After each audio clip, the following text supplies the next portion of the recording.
All right, so we're finally live here. I'm a little bit delayed in starting. There were some issues with the encoder service here, and it was dropping frames, so I didn't want to start it up unless it was absolutely live. So I've got the Olympics theme going on as much as I can. I've got the hat with the American flag on it, although I don't know if you're going to be able to see it all that well with the lighting. So anyway, I tried to get some other things going. I have a snowboarding hat, but it didn't look all that great in the setup for the video, so I decided not to wear it. Maybe at a future video, but anyway, the setup for today is looking at some of the Alteryx tools and reviewing them in preparation for the certification exam. Hoping I can carve out some time this weekend to take it. So that's sort of the point of going through this today. I've typically done recorded videos. I haven't really done anything live. I've been meaning to do it for a while just to see how it goes. I've done plenty of live demonstrations and videos prior to this in my real job. So I'm sort of excited to get this going. All right, to begin with, what I want to do then is go over to Alteryx here and have that open, and then also go into the Tool Mastery website that's here in the Alteryx community. And part of what I was reading about the prep exam and some of what education materials are out there is to go through this Tool Mastery Index. At least that was part of it. So I'm going to run through a couple of these. Most of the tools for in and out I know pretty well.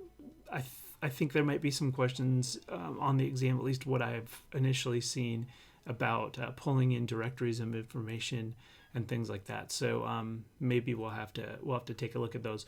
But believe it or not, the ones that I'm most interested in to start with are the join and the union, because I haven't spent a ton of time with them. I am able to get a lot of the data directly from our SQL database. So I know that sounds odd. That's a pretty beginner tool, but I don't actually use it very much because the joins are done typically before I pull some of the SQL in. Although when I'm joining up some different data sets, I have to do that. So I wanted to dive into that one and take a look at how those particular ones are set up. And for here, I mostly understand the way that the joins come together. In this case, the ones that I'm probably most interested in are how to do joins in SQL, like the inner joins and the outer joins. Those are the ones that I would get most of all. And the examples that I see in here, most of them have two data sets that come in. I'm going to go back up here, and then if we're doing the true join, I'm only going to get where customer ID matches. That totally makes sense.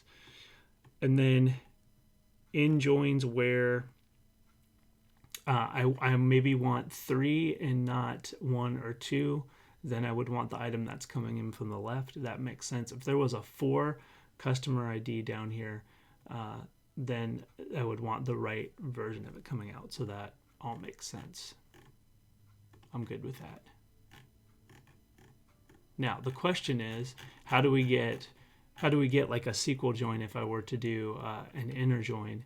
And I believe those items, if I go back here, are under the union, because you need that tool to take the joined items and put them together. So the union tool, I have these records here. All of that makes sense, and it puts them together. 1, 2, 3, 4, 5, 6, 7, 8, 9, 10. I'm golden with that. And then in the join, absolutely, that's how it will look. So 4, 4, 5, 4, 3 is here, but it's not in the other table, so it's just the left piece. Okay. And if we want to put them together, we have to use a union tool. Very interesting. So we union on, let's see if I can expand this a little bit. So I take data that I have coming in, and if I see that correctly, it's the left and the join piece unions it together and puts it out in the left and the join piece. Okay, that makes total sense. Let me see if I can mock something up like that real quick. So let's do text data input here. Let's do 2 of those. And then we'll just do 1A, 2B, and then 3C, and we'll maybe call this ID, and we'll call this letter. Let me get rid of this one because I'm just going to copy the one I already created. Okay. And then from here, we'll do this as, we'll leave the 3 and the C in there. So I'm good with that. So we'll do maybe 4D and 5E. Let's see how that goes. Yeah. Okay, so the things that are common between it are the 3 and the C. So let's use a join. We'll do the left and the right join, and we'll join it on ID. Good. And let's just put a browse tool after the regular join, and then let's just run it and see if what I'm thinking about is correct. Yeah. Okay, so that gives me 3. And actually in here, I don't need what comes out from the left and the right. That'll be fine. So that's just a full, that's a full join. If I want to duplicate the inner join, I believe the best way to do that would then to take the union tool here. We'll go ahead and we'll get rid of that, and we'll take the left. Did I take the union or did I take join? I took a join tool. I need a union tool. So what I really want to do is take the left, so all the records that weren't found in that data set, and the join tool, and then we'll go ahead and add a browse onto the end of that, and let's run it. So I should get 1, 2, 3 in those there, and then in the other one, we'll go ahead and we'll do the same thing. We'll take the union out of here and drop this down a bit, and what's joined here. And let's browse it and run it and see what we get here. All right, so for this item, yeah, 1, 2, 3, A, B, and C, and C, D, and E from that set, which really isn't all that different than what's in here. But if I were to throw another one, let's just do maybe like 1 and then A in this data set here. Let's run it. Then yeah, I get the 1 and the A that comes over that as what's joined. Very interesting. Okay, so I sort of get how that whole entire concept works. All right, and then you can also combine report elements. I see, using the union tool. So I've got 2 tables and I can combine them. Excellent. That works out well. All right, for the next piece, let's go ahead and I want to look at, I'm good with appending fields. I haven't done a ton of work with the fuzzy matching or anything like that, but I did see there were a couple items on the practice exam, or at least some of the questions that came up around arrange, crosstab, summarize, and transpose. And the transform ones are the ones that I use crosstab and transpose quite a bit. But I know there were some questions about the arrange portion of it. So let's go ahead and take a look at arrange and see what that's going to do.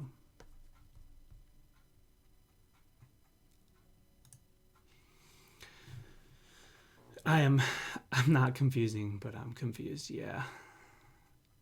I feel that pain, my friend. All right. So let's look at the arrange tool. Manually transpose and arrange and rearrange your data we use to combine multiple fields into a single target field. However, the interface of the arrange tool a little more confusing than most other tools in the transform group. Okay, that's good to know. All right, let's see here. So I have records, and then it looks like I have some coordinates here. X1 and Y1 are coordinates for the start point, and X1 and X2 and Y2 are coordinates for the end point. So the goal in doing this is to combine X1 and X2 into a single field and Y1 and Y2 into a single field. Okay. And Han Solo thinks he can arrange that. Good. I like to hear that. The key field section window works the same way as the transpose tool. All right.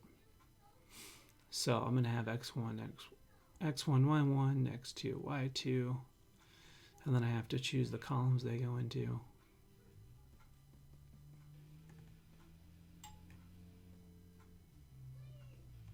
All right. All right, let's see, is there an example on here that I can download? Usually there's an example that comes with it, but there's not.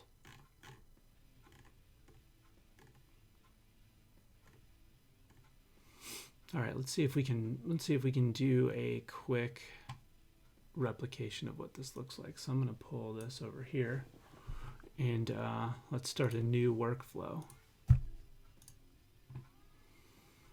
And we'll do the same thing. We'll take a text input here. I'm not going to copy the whole process or of all of the data that's in here, but we'll actually, let me go back up and get it, what the right information is in here. So we'll do just a couple of them. So I don't want to spend my time entering data in here. 1, 2, 3, 4. We'll just do those. And we'll make it a little bit easy. So we'll say we'll do 105.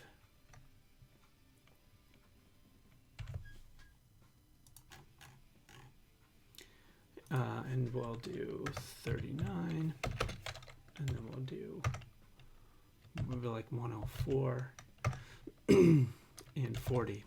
And then these fields were record ID.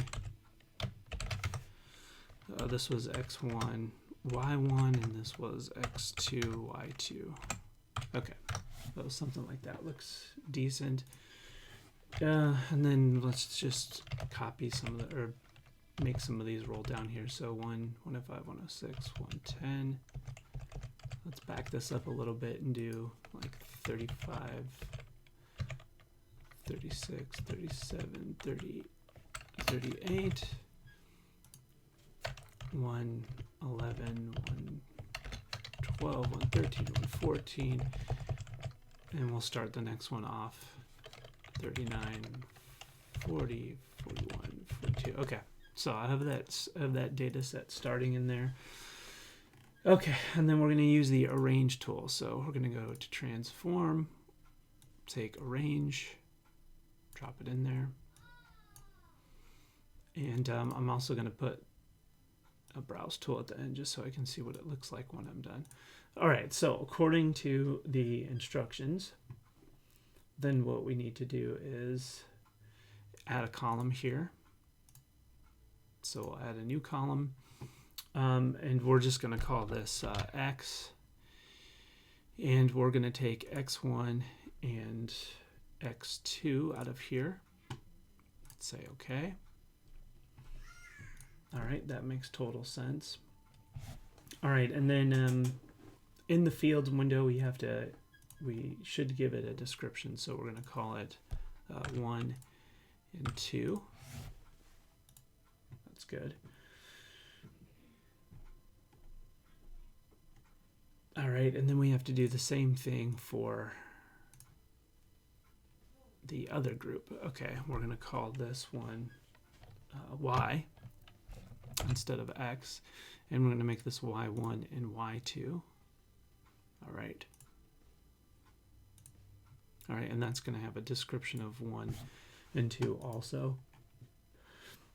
Okay, so when it's done, what I should get back out just to bring back the example here is we went from having records 1, 2, 3, 4, 5, 6, 7, all the way to 13, where x1 and y1 and x2 and y2 were on we're on one line here. But the output of what we want is to put the x1 and y1 on one line, and then the second portion of it, which is really this is the endpoint on a second line. So imagine that I'm mapping this. What I'm going to have at the end of this then is using the record ID of 1. This is the group 1, and 1 as the description is the start point, and 2 as the description is the end point. So it probably would be better if I went back into the tool and said, instead of description, I could say start and end. That might be a better way to describe it. I don't know, just my take on it. If that's the intent of how you're going to use it. Okay, let's run it and see if I'm anywhere close to what this is supposed to be doing. So let's just take a look here and see what I get. Yeah. So it didn't put out the record ID. Let's select it and rerun it and see if that'll do it. Yeah, that did it. So I got the record ID. So basically, sort of my group and the starting and ending point there. So 105.35 and 111.39. Let's see if that makes sense. 105.35, 111.39. That makes total sense. That's a neat little tool. I don't think I've ever used that one before. Could see that as a good way of being able to spin up and slice out some of the data if you need it a certain way. All right. Just monitoring here, make sure everything's coming along okay.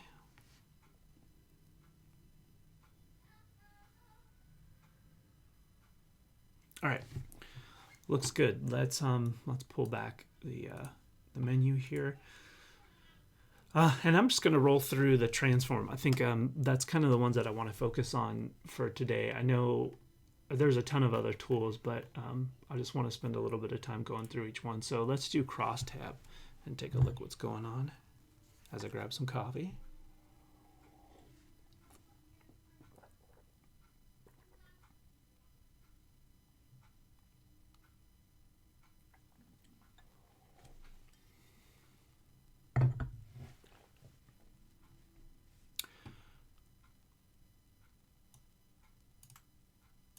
All right, so Crosstab.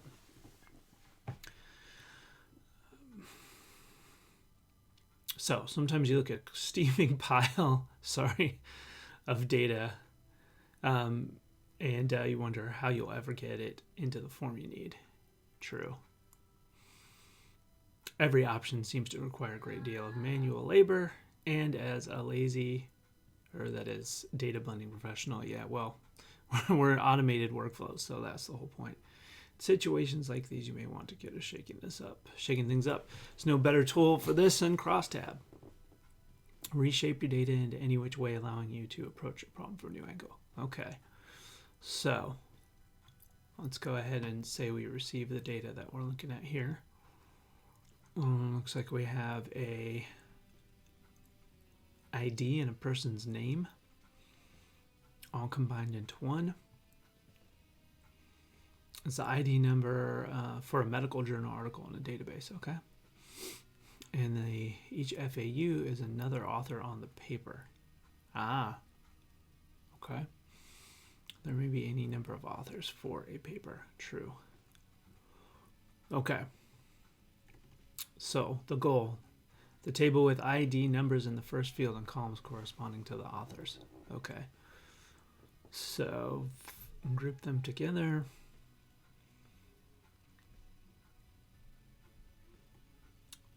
By the article ID and then the name of the author. So here you have the ID 237555305, got it.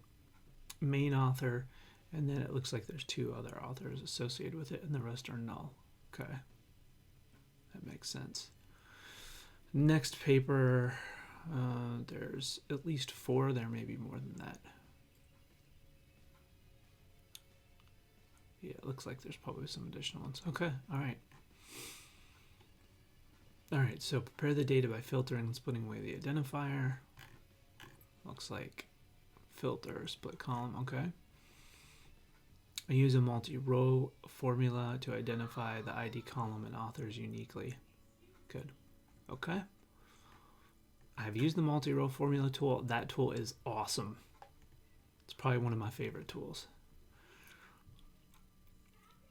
All right, in this case, each ID number is represented by 0. Yeah, so the ID number has a header 0, okay? Got that. And then they're counted up from 0 until they hit another ID. That's really useful. Sometimes in my case, it's just null or blank. All right, so this one's really detailed. I like that you could use it for that purpose. Let's try the second use case here, performing calculations dynamically. So a handful of numerical fields. Yeah, that's typically what I've got. They're grouped by a category field, and you've added a unique row ID field. Okay, got it. So rolling averages for each column within their respective category. All right, so record ID, the first number, the second number, and what else do we have in here? Was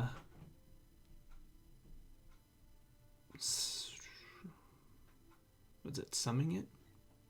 Just putting the number.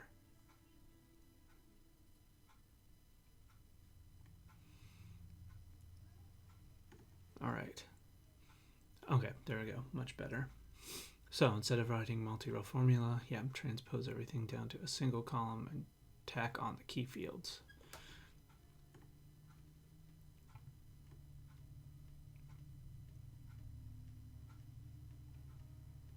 Oh, all right. Then let's take a look at, let's see if there's I want to actually download this and take a look at it.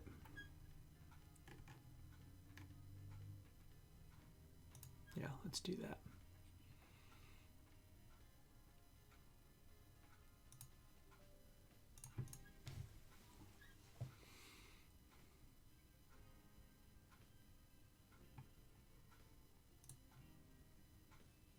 All right, so it's a package. Yeah, I'm fine with that.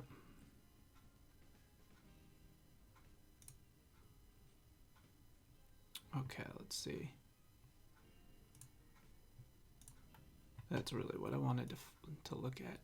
So first use case, all right, the second one. Goal is to create a 3 and 6 month running averages for the file use contained in columns 1, num1, num2, num3, num4, num5, num6. All right, so what do we have as the data here?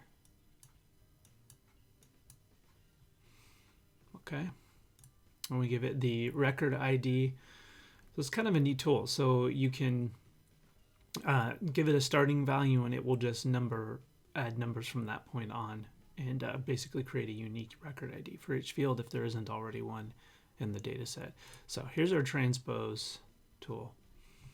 So let's, I'm actually going to disable this one, use case 1, and I'm going to disable use case 3.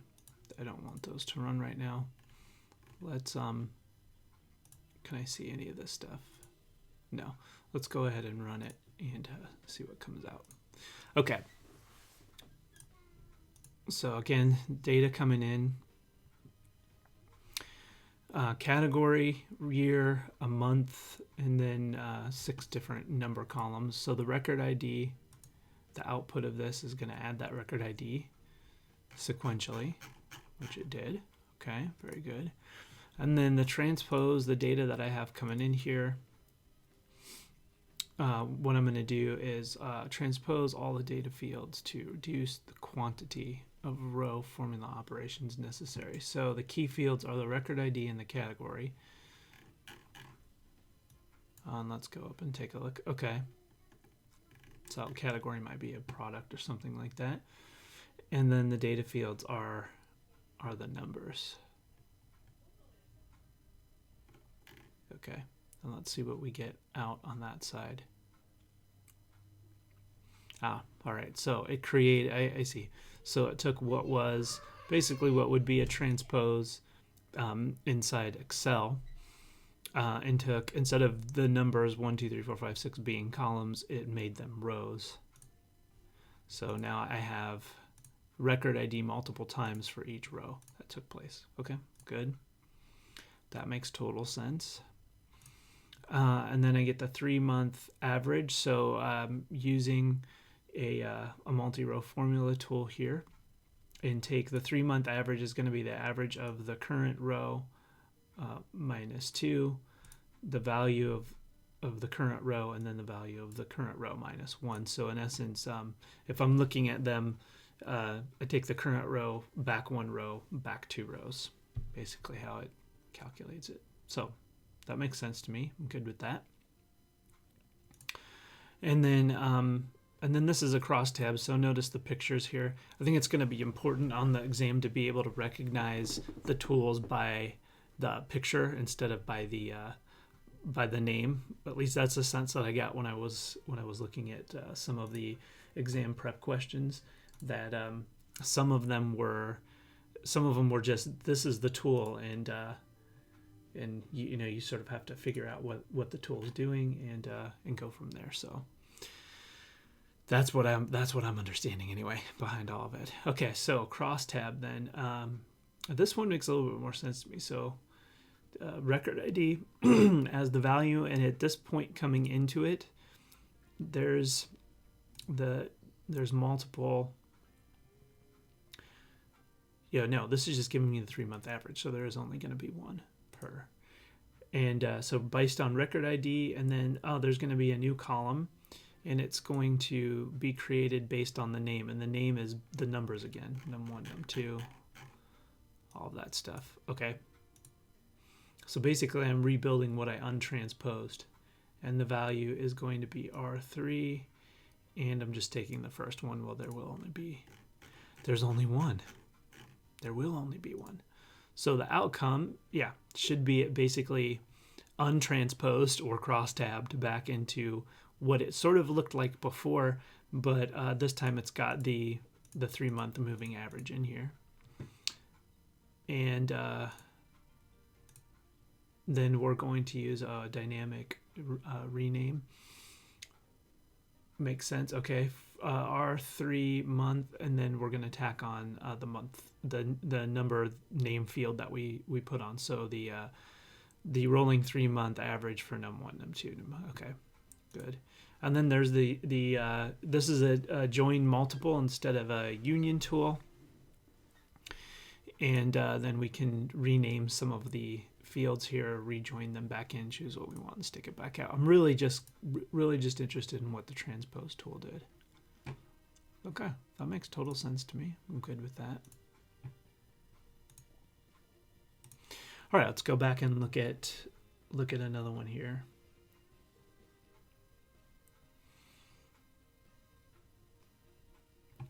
And let's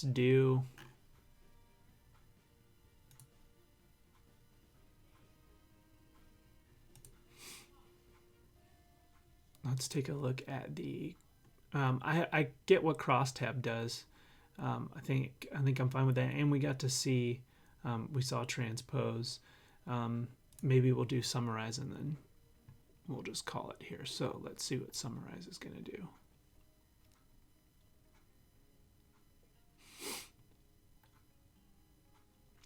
All right.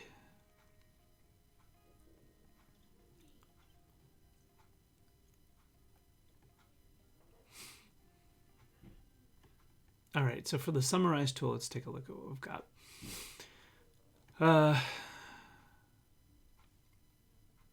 We have customer IDs here. It looks like we've got 2 different groups: their name, city, how many visits they've had, segment count, and how much they spent.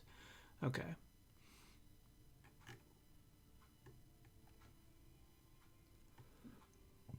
All right, I'd like to try one of these. So let's do the trip summarize. Let's see what that's got in it.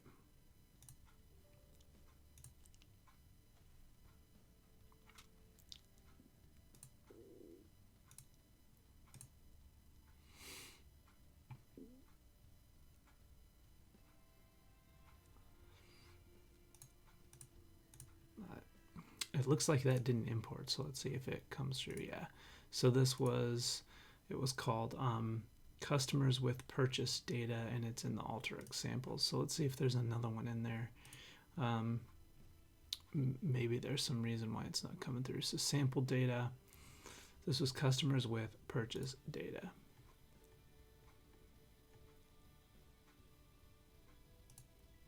Let's try that and see if it likes it then. Yeah, there we go. Don't know why it didn't find it the first time. There was some spelling in there that was wrong. Okay, so we get customers with purchase data, has their location, purchase amount, and a code. And then we're taking out, we're in the substring, we're starting at 0 and just taking out the first 5 is what it looks like it's doing, yeah, to pull in the county. So there we go, PG code. All right, and then the comments here say aggregate and average sales by county. So this is the summarize tool. So here's our fields again, the customer ID, the latitude, longitude, what they purchased, this BG code, and then we took out the county based on the substring that was in there. And then typically I use this button and using this tool to add fields to it. So if I wanted to add something from up here, I have to select it first. So say like purchase, if I just wanted to get the average purchase, then I come in here and I say I want to do like an average, and then it should add it to the bottom. Yeah, that's exactly the way that I viewed that it should be done. So that is how that works. And then for here, what it's got is the county purchase, sum of purchase, the first county, and then the first BG code. And let's just take a look at the data and see what that says. First county purchase and first BG code. It's just grouping by sort of a group action there. Okay, let's see what comes out. No, I just did it by the first county. Yeah, sum of purchases. All right, and then there's another one of those dynamic renames here where it's using a formula to rename it, and it's getting the current field and looking at the length. Let's see what it's actually going to output here.